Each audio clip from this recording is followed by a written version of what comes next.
Ποιο είναι το καλύτερο? Ποιο είναι το πιο κρυφό top water?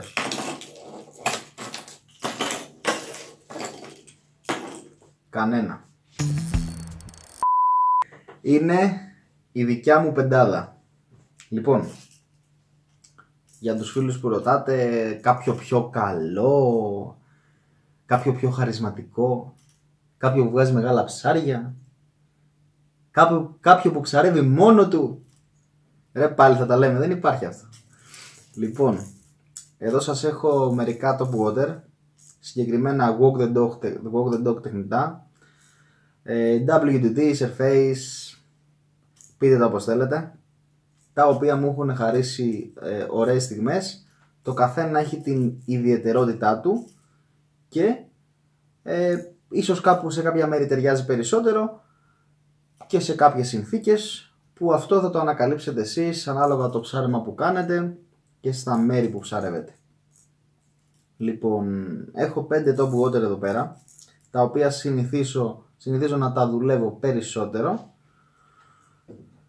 χωρίς αυτό να σημαίνει ότι όλα τα υπόλοιπα που υπάρχουν δεν είναι τα ίδια ή και καλύτερα. Απλά σας δείχνω εγώ τι δουλεύω περισσότερο και τώρα και σε βίντεο που θα ακολουθήσει αργότερα στην πράξη.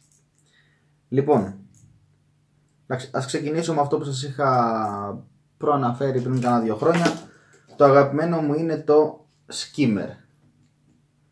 Είμαι skimmer λοιπόν.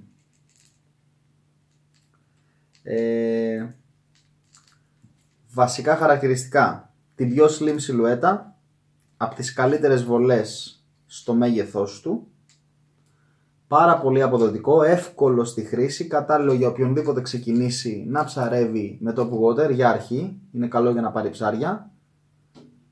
Και φυσικά έχουν βγει ένα κάρο από μιμήσεις αυτού, τα οποία θα τα δούμε σε άλλο θέμα. Όποια και να πάρετε, αν δεν κάνω λάθος, πρέπει να είναι από το ίδιο εργοστάσιο περισσότερες, με μικρή διαφορά στα γραμμάρια και λίγο στο μέγεθος, αλλά μεγάλη αποτελεσματικότητα.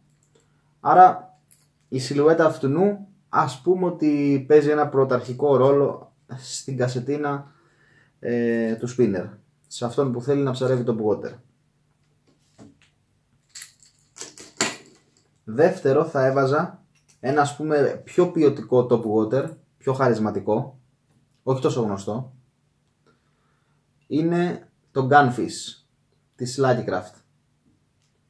Λοιπόν, ποια ιδιαιτερότητα έχει αυτό το μικρό και ωραίο τεχνητό? Αυτό είναι το 95 σε μέγεθος. Και γενικά, μιας και το είπα τώρα, όσο αναφορά τα λαβράκια, μιλάμε κυρίως μεγέθη και στο light spinning. Ας πούμε τα πιο λειτουργικά είναι από 7 εκατοστά ως 11, και εννοείται και με μικρότερα ή πολύ μεγαλύτερα παίρνεις, απλά ας πούμε την πιο συνηθισμένη κατηγορία. Ποια είναι η διαφορά λοιπόν αυτού του τεχνητού? Η διαφορά αυτού είναι ότι είναι subsurface. Κάνει και walk the dog, πολύ ωραίο.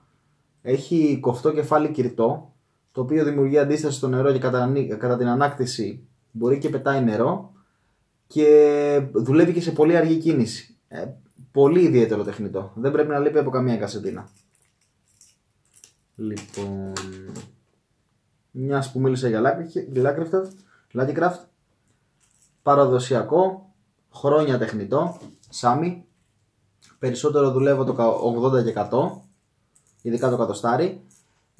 Δεν έχει τόσο καλή βολή, επειδή όμως ειδικά το American Shad, ειδικά στα λέπια, πρωτοπορία της Lucky Craft είναι αυτή, έχει πολύ μεγάλη αποτελεσματικότητα, είναι σταθερή αξία και κάποιες φορές, όχι τόσο στα λαβράκια, σε άλλα ψάρια κάνει διαφορά.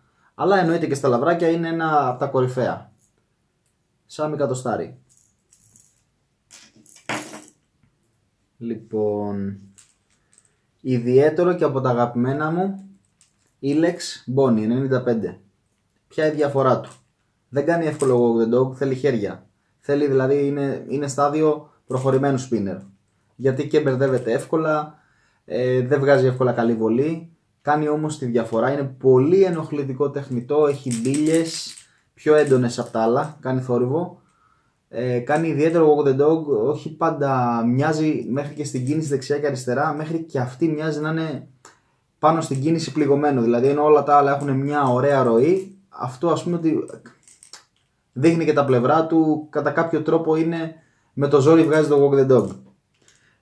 Όλα αυτά φυσικά, αυτά τα τεχνητά που σας δείχνω, δεν είναι απαραίτητο να ακολουθήσετε ένα κλασικό walk the dog και ένα μοτίβο που φαίνεται σε όλα τα βίντεο. Οποιαδήποτε κίνηση stop and go, οποιαδήποτε ταχύτητα, οποιαδήποτε αλλαγή κατεύθυνσης θα κάνει τη διαφορά. Απλά σας δείχνω εγώ τα αγαπημένα μου. Λοιπόν, τελευταίο άφησα το μικρούλι, ένα zip bait, Fucky Dog, πιο σπάνιο τεχνητό, το οποίο έχει πολύ ωραίο walk the dog, πιο κοφτό, πιο μικρό, δεν μπορείς να πεις ότι κάνει μεγάλο άνοιγμα στην κίνησή του, αλλά είναι πολύ αποτελεσματικό. Ας πούμε ότι αυτή ήταν